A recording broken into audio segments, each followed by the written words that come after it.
This at 6 so that you can hear all that Bill has to report about that.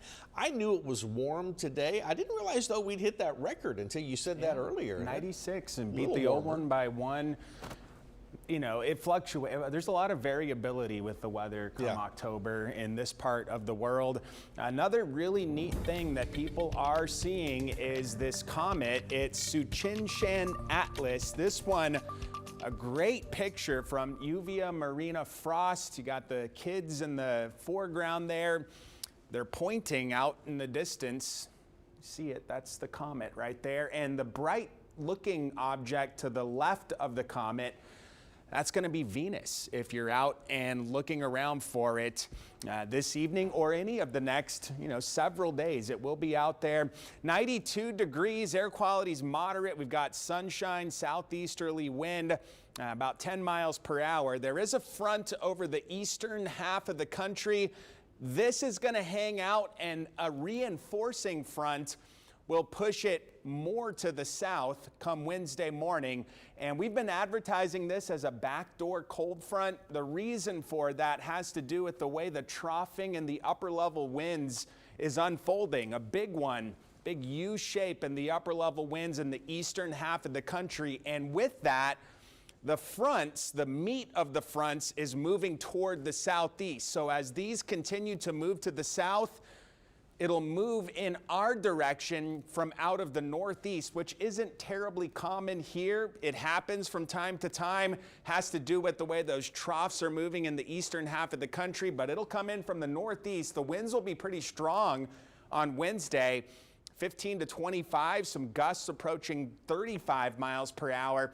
And this front, because it's coming in from the north and east, won't be a huge humidity dropper. You get the fronts coming in from the west, you get into a lot drier air.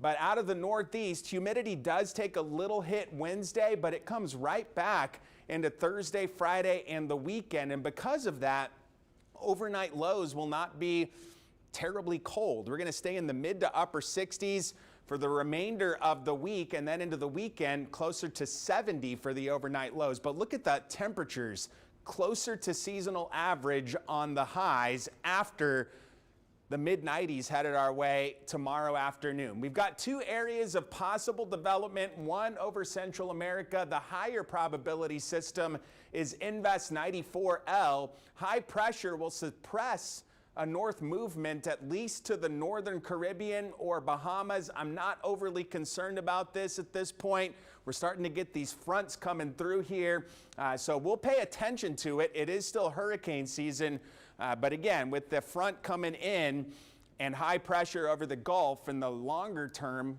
5, 7, 10 days, it's not likely that we see something get this far to the west and into the Gulf of Mexico on the west side of the Gulf. 66 tonight, mainly clear and mild, southwest wind 5 miles per hour. Tomorrow, near record warmth, 95. The record is 96. That was back in 2009. If you're out on the water, it'll be smooth, a great day. It's going to be kind of hot. It'll feel more like summer out there. Bays will be smooth. And the front, that comes in Wednesday morning, a little brief passing shower possible for it. And then isolated stuff Thursday, Friday, Saturday. Not looking at a ton of rain. Blitz Friday, high of 84. And I know we've got the Jazz Fest Friday, Saturday, Sunday in town. Mid-80s for that outdoor event. Right now, there is a little chance for an isolated shower. It's not going to be super crisp feeling where you get all the humidity going away, but the highs, at least, they're going to be pretty close to seasonal average for mid-October. It'll be fine to be outdoors for any of that stuff. We'll be there. You'll have a good time. All right. Thank you, Alan. Up next.